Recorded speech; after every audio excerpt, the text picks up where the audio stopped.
an introduction to public narrative. We will then run an example of and discuss an example of public narrative, just a short story, a 5-minute video of someone doing the exercise of public narrative. And we will unpack and distill some of the key lessons from the video. And finally, we're gonna do some work to start sketching your own public narrative. I'll discuss a little bit more what I mean by public narrative, but this is the overall structure of the day. Introduction, an example, and then some exercises for you to start sketching your own public narrative. Let me say before we start that I was very privileged and very lucky to be able to partner with the Institute for Change Leadership at Ryerson University in Toronto. This is an institute that has specialized in training and coaching organizations and individuals to develop public narratives and to exercise the work of leadership, not only in terms of public narrative, but also strategizing as leaders. So I got a lot of insight and inputs from them in designing this session. Amrit Parhar, actually, who is helping us right now with tech support, she's part of that institute, and I just wanted to acknowledge the important role that they have played in helping me give shape to this session. So I want to start just to start us off with a quick warm-up exercise. Sorry, a quick warm-up exercise, and for that I want to ask you to think for a moment about the most important challenge you're currently facing, for which you need to draw broad commitment or support. So give just a thought to that, and I'll ask you to put your thoughts in the chat. What is the most important challenge you're currently facing, for which you need to draw broad commitment or support? We'll give you about a minute to jot that down and to put that down in the chat. Amrit, could I ask you just to give us an overview of what are things that stand out, what things that are being shared? Yes, so I'm looking, there's like students who are going to be coming back with anxiety and dysregulation as a concern, supporting teachers and adjusting to assessment during COVID, communicating what the next year is going to be looking like is a good one. Safe re-entry plans is one that's very common. Mental health support for students, staff, parents. A lot of more re-entry into with anxiety and concerns, preparing for the new school year. Perfect. That's a great overview. Thank you so much, Amrit. I'm not surprised these are currently the most important challenges that you're facing. Please keep them coming. We will have them on the chat as well. But we just wanted to start our session by grounding us in the particular challenges that you're facing, for which you need to draw broad support and commitment.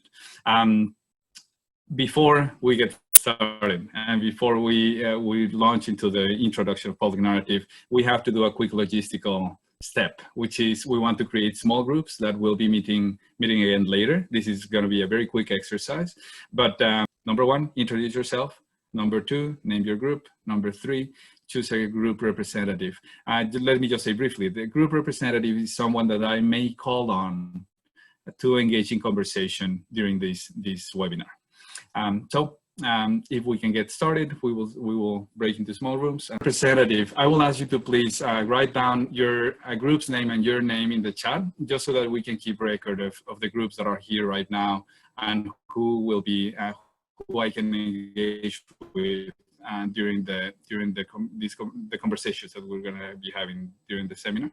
So thank you. We have about 15, 16 of them. Okay, so we will get going. And as I hear some of the challenges that you guys are facing around anxiety, about planning the re-entry, about adjustment to assessment during these times, around what to do next year, I think this definition of leadership from Marshall Gans that I had shared with you before is more relevant than ever. Leadership is accepting responsibility for enabling others to achieve shared purpose under conditions of uncertainty. That's what leadership is about. It is not about who you are or what's your formal role in an organization. It is about taking on the responsibility to enable others to achieve shared purpose in conditions of uncertainty. And what more uncertain times than this? And as I hear you talk about the challenges you're facing, I'm reminded of this diagram that has been kind of floating around in social media, and that I think is a helpful reminder of the different versions of ourselves that can be at play when we're facing a crisis, an emergency. For me, this has been a very helpful diagram to think about what is a better version of myself and what is a better version of other people's selves that I can encourage them to undertake and to take on. So at the very basic level is the fear zone. When we're in the fear zone, we spread emotions related to fear and anger. We complain frequently. If we move a little bit further to the learning zone, we start to identify emotions and we become aware of the situation and think how to act.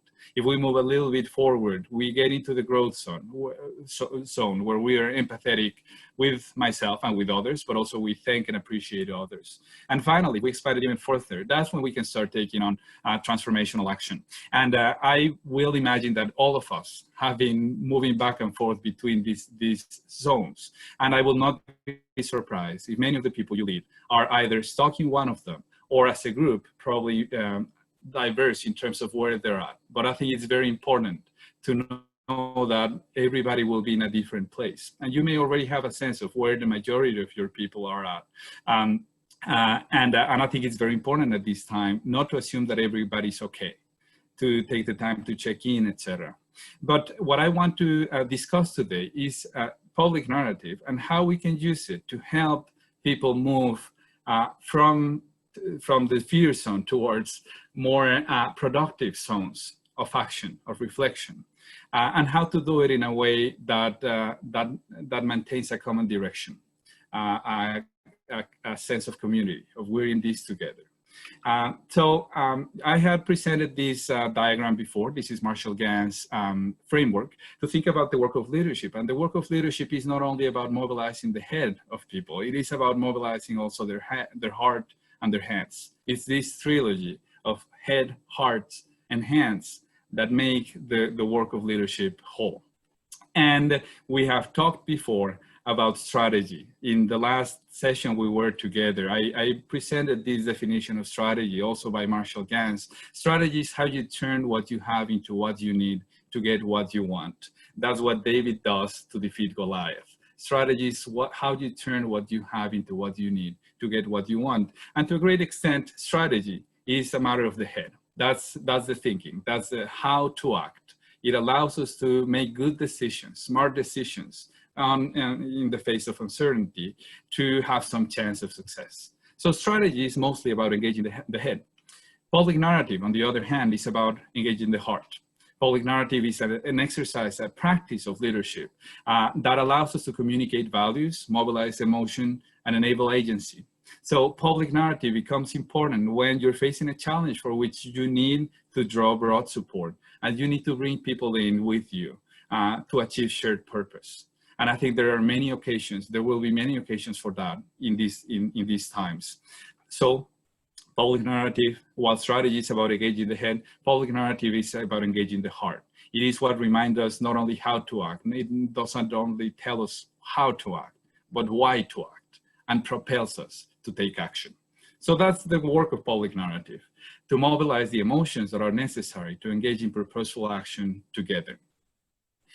If you practice public narrative, you would by default almost be touching on three major competencies of the SLQS.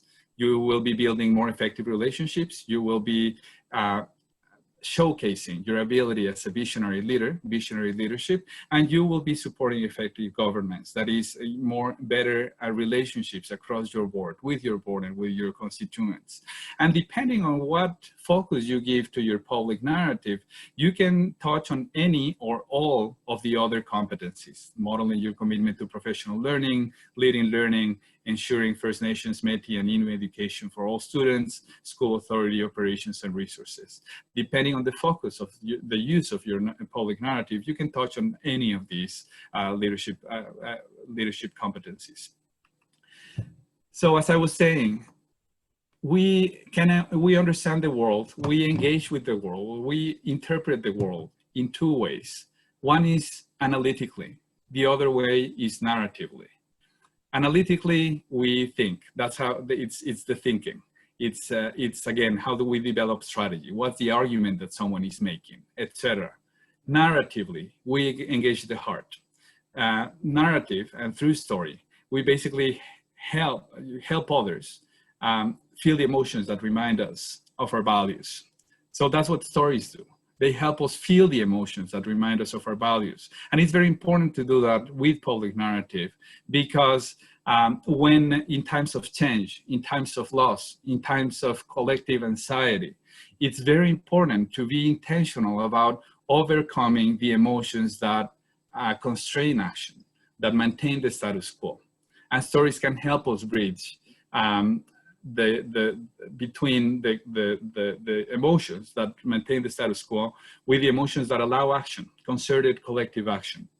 So, for example, it can help us move from inertia to urgency, from just letting things roll as they go to creating a sense of urgency to do something new or to do something differently, from apathy to anger, from fear to hope, from isolation to solidarity, from self-doubt to the feeling that you can make a difference. And that's what stories can help us do. Mobilize the emotions that help us move, that remind us of our values, and help us move away from the emotions that maintain the status quo and encourage action in others. Now, this is the work of a session last week. Presented 3 ways to think about story.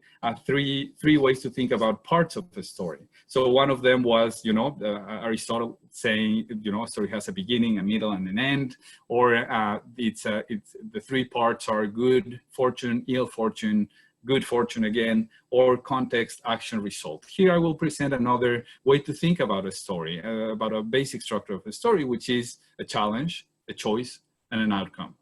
There's some kind of disruption on things as usual that force the actor, the protagonist, to make a choice. And after the choice comes the outcome. So this is a very basic way to think about story, but in many ways, there are many scholars who suggest that stories actually start with disruption, with something that goes not as expected. And that's what draws us to see how the leader or how the protagonist reacted to or responded to the disruption, to the challenge. What was the choice he made? And then what resulted from that? And we find that very helpful when thinking about public narrative. And I think I'm hoping you will see why looking at the structure this way can be helpful when thinking about your own public narrative. The way Marshall Gans from the Harvard Kennedy School, a phenomenal scholar and supporter of social movements across America, has framed public narrative is as the combination, as the weaving together of 3 narratives: the story of self, the story of us, and the story of now. So the story of self is basically the story of your story. What calls you into action?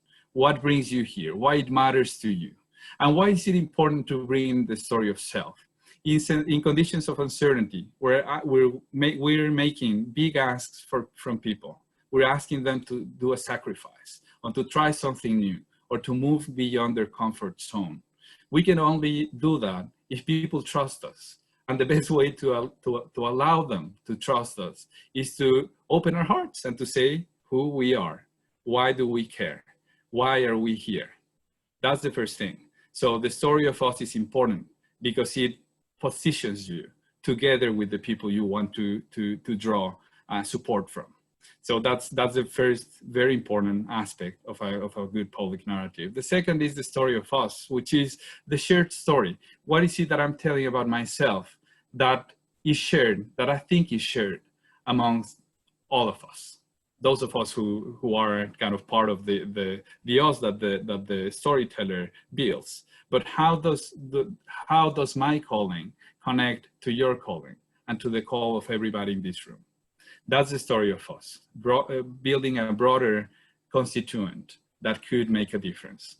And finally is the story of now. And the story of now is the naming of a strategic choice, something that you are asking people to join you in doing to make a difference. Those are, in very, very broad terms, the basic components of the story of a public narrative. Story of self, story of us, story of now. And what I want to do with you is a first exercise where we look at watch a video, watch an example of a public narrative to start to identify where is the story of self, where is the story of us, where is the story of now.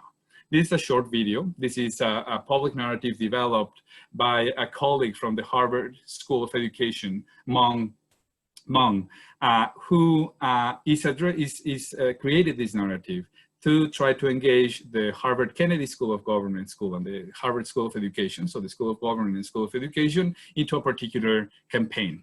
And what I will ask you to do is to watch the following video with 3 questions in mind. What's the story of self here? What's the story of us? What's the story of now? Okay, so without further ado, without further preamble, let's check out this video. It's only... Thank you. And I know it froze for a little moment, so sorry about that technical issue. I'm hoping you got to see the whole, most of the narrative of Meng. I'm very happy to report that he got to his fundraising goal. He was able to build that school and went on to build some more schools in his in the surrounding areas of his community. I wanted to invite right now from the Avengers, Michelle Brennan. If you're somewhere around here, are you here? Can you hear us? Absolutely. Thumbs up. Turn my microphone on. Hi, Michelle. How are you doing? I wanted to ask you, what first, would you feel inclined to respond to Meng's call to donate $7 to build this school? It was quite interesting because as I was reviewing this prior to this presentation, I mean, the emotional response, Santiago, was huge. Therefore, it was like, absolutely, that's a caramel macchiato and a half, whatever it may happen to be. But it was bigger than that. It was actually looking at it from a broader perspective, not just the emotional response, but when he talks about empowering people, he talks about removing the shackles. It then forced Michelle Brennan to view something even bigger than that, to say, how is it we take the skills and knowledge, the gifts that we have, and make the world a better place in strategic ways. Wonderful. So what's the ask that Meng is asking others to make, and how did you make the connection between it's not only this, but it's a broader thing?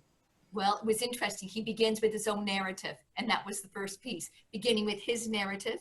Then as he takes it, but he doesn't linger on his sort of very challenging story, but rather he talks about the progression. Then he personalizes back to Singh, but in essence, Singh is almost a replication. He becomes a mini me, not a mini me, Michelle Brennan, but a mini Meng, and then but takes it broader than that, recognizing it's he just doesn't want to do something exclusively for Singh, but rather how can he do it for all the Singhs. That's right. That's right. Thank you very much, Michelle. Yeah, that's there are many things. I remember I continued tearing up when I listened to this narrative, even though I've heard it more than 10 times. And so there's a lot in the craft of his narrative that brings up emotion. But also, as Michelle is saying, it's also connecting a very specific cause to a much broader sense of values around solidarity, around opportunity, all the kind of values that we can share in common. So thank you. This comment is so rich, Michelle, that it's already starting to touch on all the other aspects of the story of now. But to agree, what he does, his calling or the strategic choice he's asking us to make, that's the story of now. Why does it have to happen now?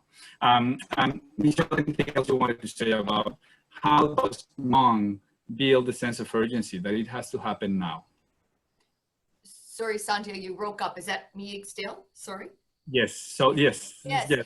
He was prepared to. Was quite interesting on a very literal level. He was prepared to take his life savings, yeah. But bigger than that, it was more than his life savings because he recognized ending at grade 5. So while again, Singh was in school and he was only getting to grade 5, recognizing that he had to do something bigger. So how is it he could step outside of himself and, shall we say, activate the broader community? So what is it? So you talk about putting yourself out there, but his words were backed by his own actions because he wasn't just asking others for the support. He was saying, this is what I'm prepared to do and have done.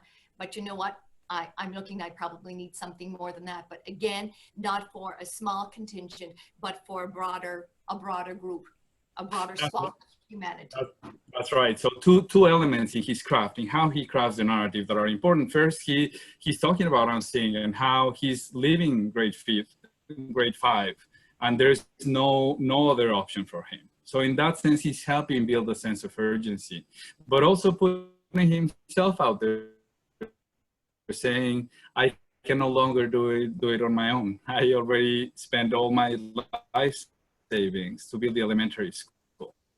And that's building a sense of urgency, helping create a sense of urgency to act now.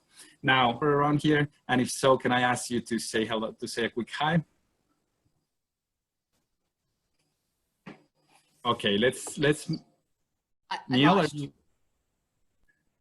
Neil O'Shea? Yeah, I hear you, Bet. Hi, how are you? Good morning.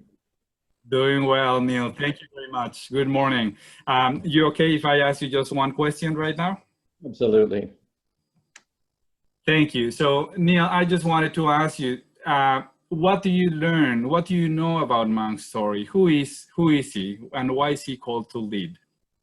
Sure. What I would like to do just before we get started is I'm very fortunate that all of my school leaders have joined us this morning on this webcast. So I want to welcome them and all of our senior leadership team. So welcome to all folks from Aspen View. Welcome. We're looking very much at being able to tell the narrative that is important to our division. So I thank you for offering this session, and thank you for bringing them in. Now I got to get back to your question. What was it? So tell us about the story of self that Monk shares. Who is he, and why is he called to lead? Right. Well, and you know what, when we think about that call to leadership and call to self, I think his lived experience, of course, has been a mirror for him where he simply cannot sit still. It is that lived experience that we have that calls us to leadership for ourselves in whatever area that is, whether it's social justice, whether it's education, whatever our call from ourself is. Articulates that very well, because he's taking his experience, reflecting on it as itself, and then moving forward with where his call to actions need to be. And what I really appreciate about listening to him is it causes me to look into a mirror, and it causes me to say, what is my investment in education? Yeah. Not financially. Yeah. What is my investment in the work that I'm doing? Yeah. I think what we see from him is we see a huge investment from him.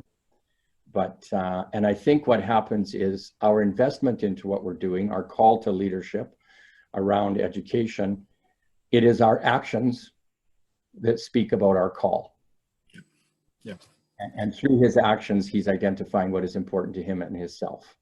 And I just think looking in that mirror as educators and as leaders is really important. And I think that's where he led me, was to say, what is our call to leadership? What is our call to education? And what is our actual investment? Thank you very much, Neil. Just two follow-up questions. The first one is, what are things that Monk said that help you look introspectively to ask yourself that question? Well, I think some of the things that he said that would lead me to that is, first of all, telling his compelling story. The second of all is his call to action that's saying, this is now. Ong is now. That boy is only a child once. Yeah. I'm reminded, when new parents, you only have 18 summers to spend with your kids before they're an adult. We get education dollars now to spend on today's children, not to build computer labs 20 years from now. But we're responsible for educating today's children that are in our school. And I think his call to action, the whole notion that he picked out some young children and said they will end at grade 5, 10 years from now doesn't help that young man. Yeah. Thank you very much, Neil. Go ahead. No, so really what caused me to think that was where he led us to, from his story to a child that's experiencing that right now. So he led us down an interesting path. That's right. He offers very good contrast between what you did as a child and what Unsing is doing. You know, while some playhouse, he's cleaning house. Well, Sure. a child carries books, he carries bricks.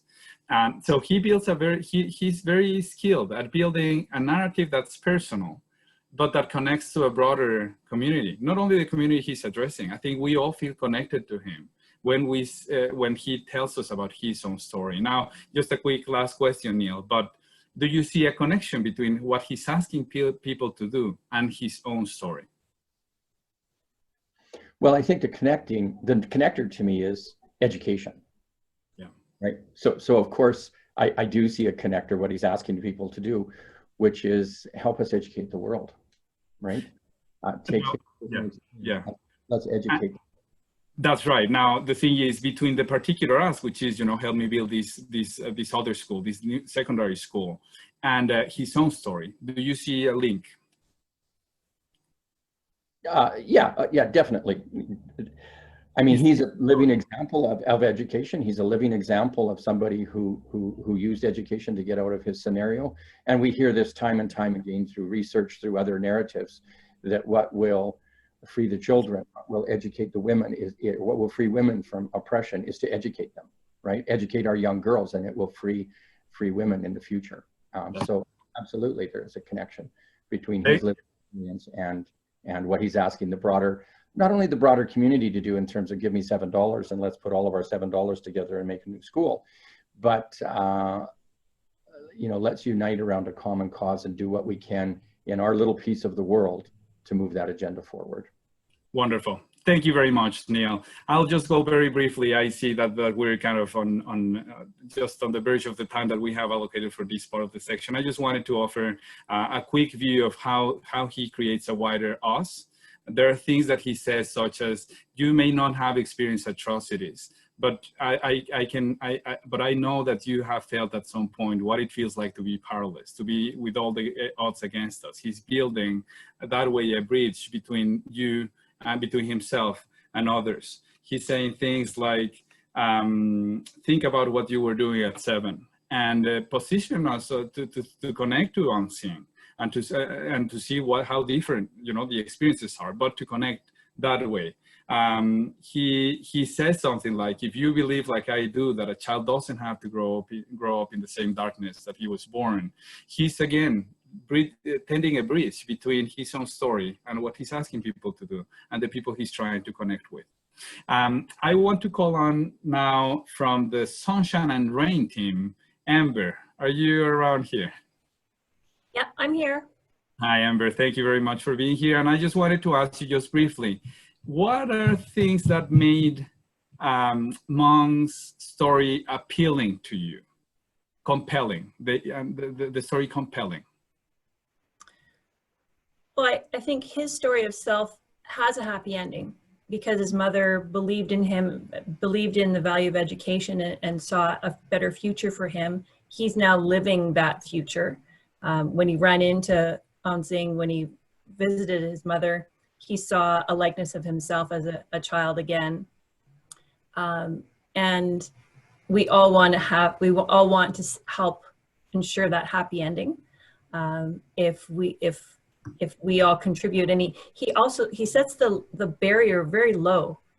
However many students there are, if we each give $7, we can build the school and we can create that future not only for the single child, but for every child in the village who's able to attend. And of course, that's just going to have exponential growth. So for a very low barrier, we can help change the trajectory of this entire community. And that's, how can you not help? Because that's right. That's right. And that's one very important strategic choice he makes as to what am I going to ask people to do. He turns action for shared values into a very easy to accomplish thing, into something that you can actually do. So it gives you the sense that, this broad issue around injustice and all this money we have to fundraise for, it makes the choice very actionable. It's $7. It's $7. If each of us gives $7, we can make it. In Mong, we're saying, Amber, I was a victim of war. of war. My tribe was the target of military action, and I want to build a school. There's something that happens when I say that doesn't necessarily get you into the story of Monk as much as Monk's story. So what is it that makes Monk's story, Amber, are you there, or did you?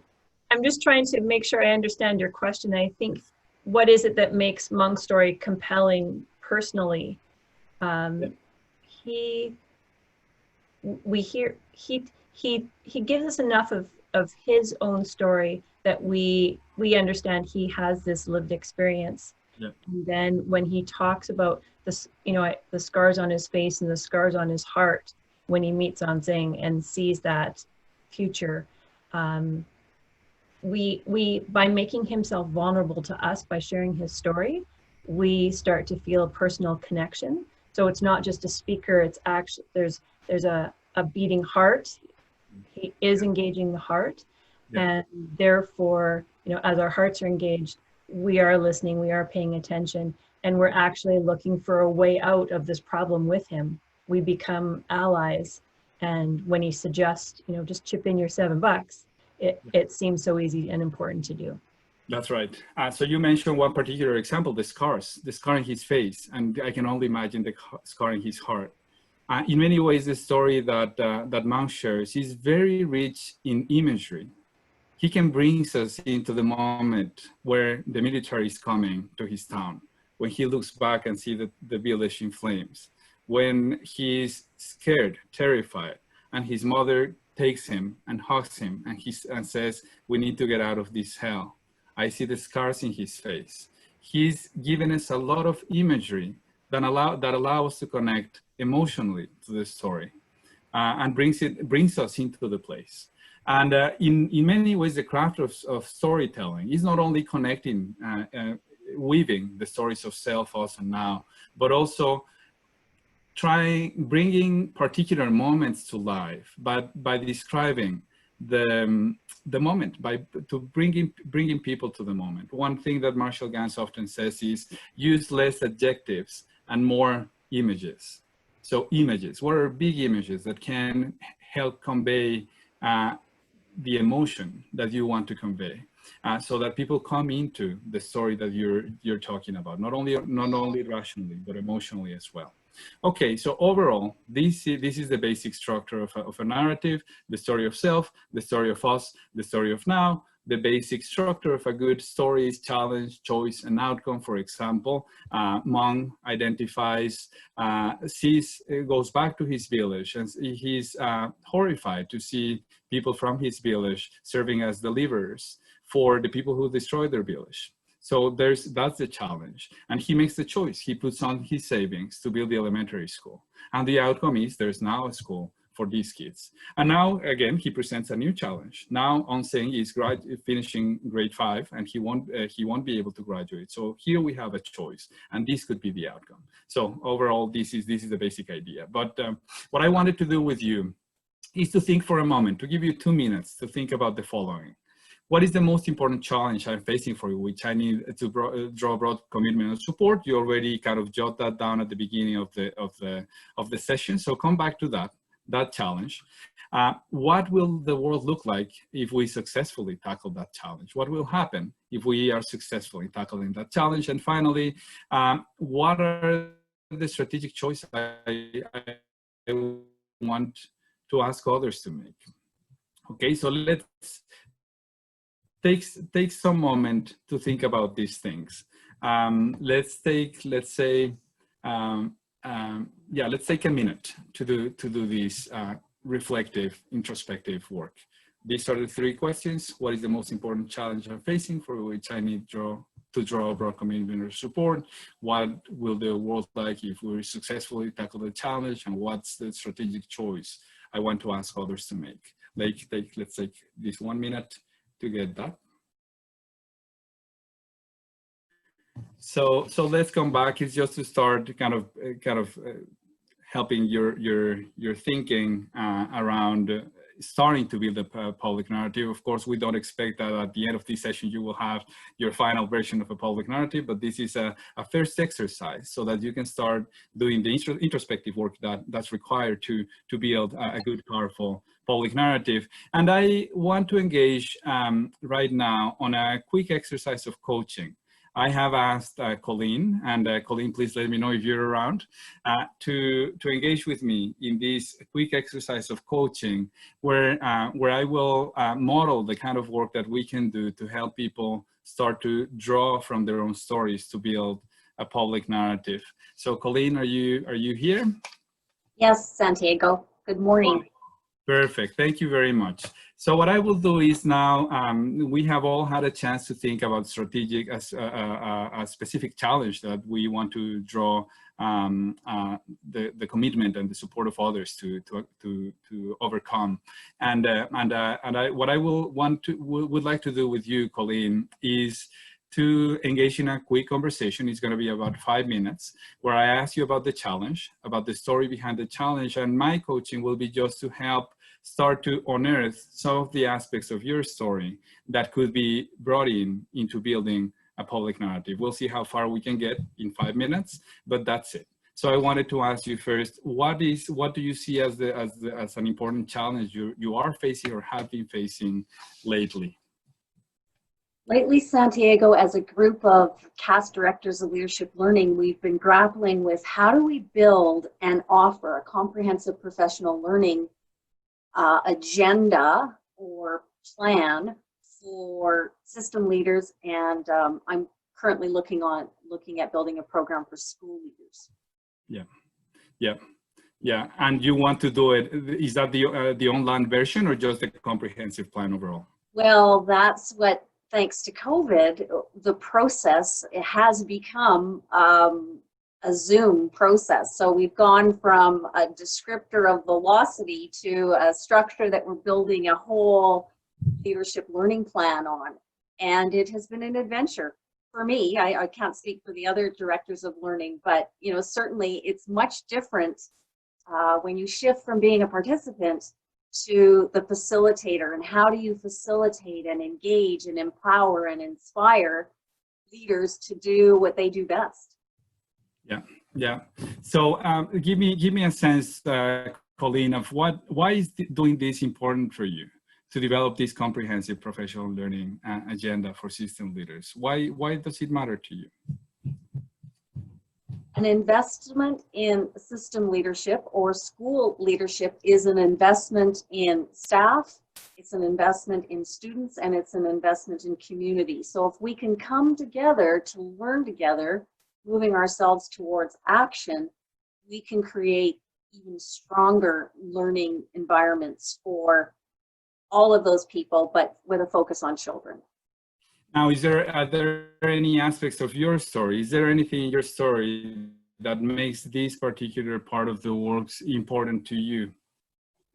Well, having been a system leader, it is such a busy environment. And what happens quite often is system leaders give so much of themselves and they invest in professional learning of others that they don't always take time to be a learning leader. And so they almost need to give themselves permission to do that. So how do we, in that very busy, demanding environment, build something that is extremely meaningful, time-oriented, and brings us all together? Because the wisdom across this province is just amazing, as you've noted at the beginning. Yeah. Can you give me, so can you think of a moment where you realized as a system leader yourself how important it was to have to have good, strong professional learning opportunities? Just a moment in your story, just moving back to, to your time as a system leader, a moment where that became crystal clear to you, that it was important. Well, I would say it was several moments or several touch points with CAS members. So I've been a CAS member for almost 2 decades. Yeah. And the opportunity to go to CAS events and engage in quality learning and network and face-to-face opportunities made the difference. Like, you're not alone. Often in system leadership positions, there may be a little sense of loneliness, so to speak. But again, coming together, it's just amazing the things that can be built across the province. Yeah. Now, do you remember at some point feeling lonely and then coming to the conference and feeling connected again, or feeling supported by someone else? What I'm trying to get at is a particular story, a moment in your story that makes this whole issue important to you. Okay, so the moment would be the CAS annual, when you and Michael Tholen were doing that event for us around certification, and that was when the competencies were coming out. And what does this all mean, and how do we become a more professional learning community based on what is now an expectation? Yeah. And just grappling with that in groups, and the people putting the charts up and going through how that might occur. Okay. Okay. Do you remember, and why was that an important moment? It was an important moment because we were bringing the learning to life, and bringing the learning to leading life, if you will. So what will we do differently when we go back to our systems? How do we begin to set that that foundation from which we're all going to grow and learn? Yeah. Okay. Okay, good. Thank you very much. Let me just start to wrap up for a moment, because the 5 minutes we're running out of the 5 minutes. But one thing so you have a lot of ideas and particular events where important realizations happened to you, came to you around the importance of professional learning and system leaders as learners. What I would encourage as you start to work on developing your story is to think of moments where you felt the importance, not only thought about it, but when you felt it. You were talking, and in a conversation we had before last week, you were talking about a sense of loss that you had when the morning that had to happen when you realized that CAS was going to be canceled. So there's an important moment, right? A moment where you can draw from, and where you feel the loss of the in-person gathering for now and what it means to you. So my suggestion at this point would be, can you identify moments like this, like the moment where you heard, when you learned that the online conference was going to be canceled, and how that made you feel, and how that can help kind of connect to the broader story of other members. So think about moments and images that you can bring in to build the story. Thank you very much, Colleen. We will start to wrap up here because I want us all to start to engage in a process and a first exercise of coaching.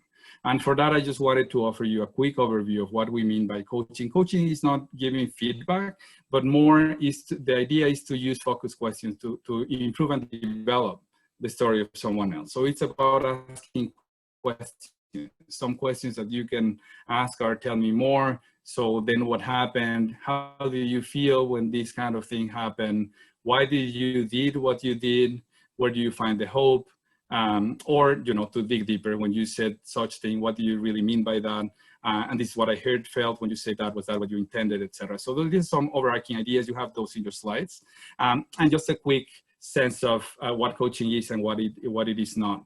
So it is about being present and listening. It's not about telling others what to do. It's asking questions that both support and challenge. It's not just giving praise or criticism. It's about helping them explore their stories, not imposing your preferred view or stories on them. And then about empowering them to identify resources and find solutions for themselves, rather than identifying the problems and coming up with solutions yourself. That's the overarching kind of principles of action. And what I will ask you to do is just to come back into the small groups. And this is what we will do. It's an exercise that will take 18 minutes. So what I will ask you to do is to name a moderator once you're in your small group, and letter off A, B, C. Okay, so name a moderator and letter off A, B, C. And what you will do is just to switch roles in each block of time, each block of 6 minutes. So what I will ask you to do is A, the first time, keeps the time. B shares collective challenge and connection to personal story, and C coaches. So A keeps time, B shares story, C is the coach. That's going to happen in about 5 minutes in total. And then B can respond with key takeaways in 1 minute. So that it's 6 minutes each. Then you switch roles, and then B keeps time, C shares, A coaches, and then C keeps time, A shares, and B coaches. Okay, so we're just gonna try to start to get into the aspects of personal stories that can be leveraged and used to craft a personal narrative. We will break out into small rooms now. If you have the slides, please keep this one slide with you, let's do it. Don is to start kind of surfacing some of the aspects of your story that can be used to build a personal public narrative. And I just wanted to take the last 3 minutes or so, 2 or 3 minutes, to get some quick takeaways and big questions that you guys may still be having. So I would like to invite from the 3 learning ladies, Karen Penny. If you're around here, can you please let us know? Awesome. So I will encourage everybody, please, to start to write down in the chat, what's your main takeaway from today, and what's a big question you still have? And let's put them down in the chat. But right now, Karen, any major takeaway, any big questions you would like to share? Yes, I just need to compose my thoughts because we talked right up until the last 2 seconds.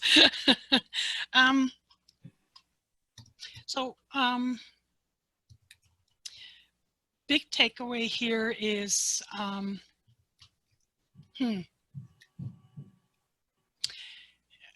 think that you know, we have to remember that we're dealing with people and with emotions and with stories. And I know earlier in the year, we had a presentation by Mana, and I forget her last name, and she talked about a single story.